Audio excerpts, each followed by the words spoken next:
What's going on, guys? Today I'm back with another H.A.T format replay review for you guys. If you're interested in sending in your H.A.T format replays, you can go down to the video description and find all the information on how to send those in. But anyways, the match I have for you today, we have U-Mat22, who is going to be on Bujin versus Mad Hatter, who is going to be on, I believe it's the Curry Bandit card car artifact Traptrix, so like the KCAT version of Cat. But anyways, let's get straight into it and we will see.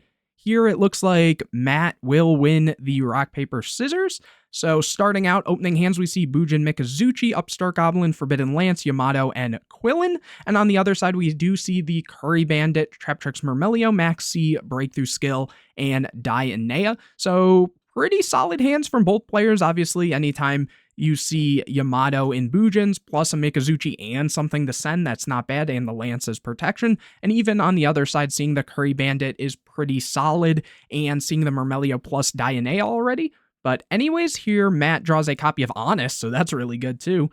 Activating Upstart Goblin, getting a copy of Duality, activating Duality, finding the Warning, and putting back DD Crow and Horn of the Phantom Beast. Very cool to see that tech. Anyways, then they are going to normal summon the Yamato and set double back row. End phase, they're going to add Hair to hand and then send the Hair to graveyard. Mad Hatter gets a copy of Call the Haunted. And they're going to normal summon Mermail, and that is quickly met with that warning, not wanting to give them any more advantage in the terms of trap cards here. Back over to Matt, who gets a bottomless of their own, kind of ironic there, going battle phase and attacking in. Not playing into Torrential or anything, and not summoning the Quillen. Here they are going to set the bottomless and use the Yamato effect, adding Crane, probably sending this Quillen here, which they are. Back over to Mad Hatter, who does get the bottomless eventually, just fortunately not how they would want it. Normal summoning the Dianea, and summoning back the Mermail, which Mermail can then use its effect. And here they are going to hit the Lance, but Lance is chained to the Dianea. I'm sure, that might have mattered maybe to an extent if, they weren't planning to go for an Xyz yet, but I'm sure they would go for an Xyz here of some sort regardless. They are going to go for the copy of Black Ship of Corn, and that gets met with bottomless, and here they set one and pass it over to Matt, who gets a copy of Harume. They go battle phase, playing it very slow. It's, completely fine in this situation, filling the graveyard. They're going to add Turtle, send Turtle, back over to Mad Hatter, who gets a copy of Fiendish Chain. Summons Curry Bandit, sets the Fiendish, uses Curry Bandit, and sends Warning, Soul Charge, Duality, Sanctum, and Dianea. So here they are going to add the Soul Charge. Here Matt draws a copy of Tenki, goes battle phase. And it looks like that's going to be met with the Fiendish Chain. Back over to Mad Hatter, who gets a copy of Ignition. So now they're getting rolling a little bit, but they are just going to pass, not even setting it. And it looks like Matt draws a copy of Breakthrough Skill, normal summons the Mikazuchi. Bottomless is activated, Hair is chained. They go battle phase, attack in. Main phase 2, back over to Mad Hatter, who gets a double Cyclone. So Matt is playing this extremely cautious, not even setting the Breakthrough Skill, giving them access to something like a double Cyclone. When you're knowing you're going against Cat or something, sometimes not playing any back row to make so if they did have artifacts set and they needed you to have a back row to even double Cyclone, usually that is a pretty smart play here. And did they even use the Yamato here? Now that I look at it? Maybe it just went really quickly. Oh, wait, it was negated from the Fiendish Chain. My bad. I completely missed that there for some reason.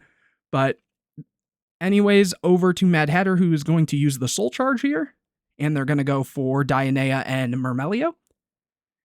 Here, the Dianea can reset the copy of Bottomless, and they set one. Back over to Matt, who gets a copy of Lance. And also not Xyz summoning or anything. I guess they know they have Crane, and there's not really a great card to go for there. Because if they were to go for like an Honor Arc in defense, it just kind of, Mikazuchi can punch over and get a material off. And again, it's not really doing too much there, and you don't want to risk already being so low on life, swinging into something in attack position. So it makes sense. And they're going to take a second to think here. They're going to use the Quillen to pop the Dianea. Kind of interesting there too, because they can use this to just pop the Fiendish if they had really wanted to. Going battle phase, attacking over, and going to end phase. Again, not setting anything, not playing into it. And it looks like Mad Hatter, I believe, got the card D here, which they're going to summon, use the effect, and draw into Duality and Traptrix Triple Nightmare. And the breakthrough skill gets, or not breakthrough skill, the bottomless, my bad, gets banished because it's been the next turn after end phase. Matt gets a copy of Max C, and they're going to go battle phase, attacking for game. And yeah, very slow game, honestly, but Matt does take that one. This time, Mad Hatter will get to start this one out. Opening hands, we see Duality, Crow, breakthrough skill, Crow, and Duality. So these dualities are going to have to put in work, but Crow against a deck playing, you know, hand or artifacts and Traptrix is very good. And then Mad Hatter gets a Moral Tack, Beagle Tack, Duality, Ignition, and Book of Moon, and draws another copy of Ignition, so very artifact heavy.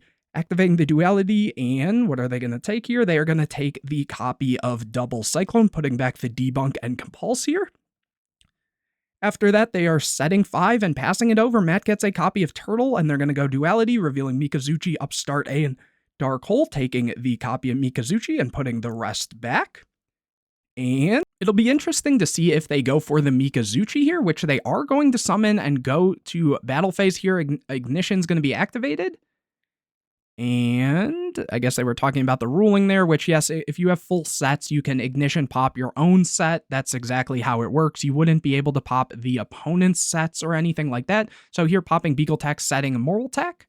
And then Beagle Tack is going to activate, and that is met with a DD Crow. Unfortunately, here Ignition is then going to be activated, setting another copy of Beagle Tack. So they are on 2 Beagle Tack and, you know, popping that Moral Tack, which will then be able to trigger. And another copy of Crow is going to meet that, attacking in with that Mikazuchi. Back over to Mad Hatter, who gets a card D. That's very good. And with the Book of Moon, that's not bad at all. So here going card D, drawing into a Fiendish Chain and Debunk. Matt gets another copy of DD Crow, and then they can use the Duality here, revealing the Dark Hole again, the Crane, and a Harume. This time, I believe they just took the Crane there, going battle phase, attacking in. And they're going to take the damage here. Back over to Mad Hatter, who gets another Moral Tack. Is that, how many Moral Tacks is that? There's one banished. I believe there's still one set here. Or no, they had set the Moral, or the Beagle Tack there. Oh no, they did have Moral Tack and Beagle Tack. So now it's not looking great, and especially if Matt doesn't play any back row at any point in this, then the Double Cyclone won't be able to pop the Beagle Tack, but we will see. Here they are going to set 1. Matt draws the copy of Harume, goes battle phase, attacks. Fiendish Chain is then activated. Here in main phase 2, Matt is going to normal summon the Turtle. Overlay for Omega, okay. Back over to Mad Hatter, who gets a Mermail, that's pretty strong, and gets to add a copy of Bottomless. Back over to Matt, who gets a Tenki, goes battle phase, attacks into the Mermail. They say it's good. Goes end phase. Mad Hatter gets a copy of Dionea, which is very strong here, but the third Crow is going to come down there and banish the Mermail. Back over to Matt, who gets a Bujin Carnation. They take some time to think. They're going to use the Omega effect. Mad Hatter says it's good. Banish Mikazuchi, summon Harume. Go battle phase. And Book of Moon is activated on the Harume. Attack in the Omega into the Dionea.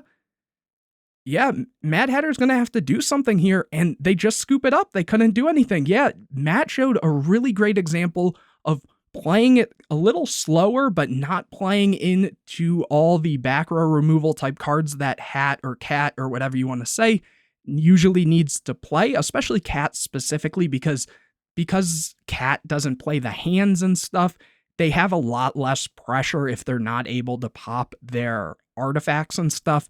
So really, really nicely played by you, Matt22. But anyways, hopefully you guys enjoyed this video. If you did, make sure to leave a like on it, comment any questions or videos you want to see in the future, subscribe to the channel, hit the bell to get notified anytime I put a new video out, share this video with your friends, and don't forget to go down to the video description to find out how you can send in your H.A.T format replays. But anyways, guys, I will see you in the next video.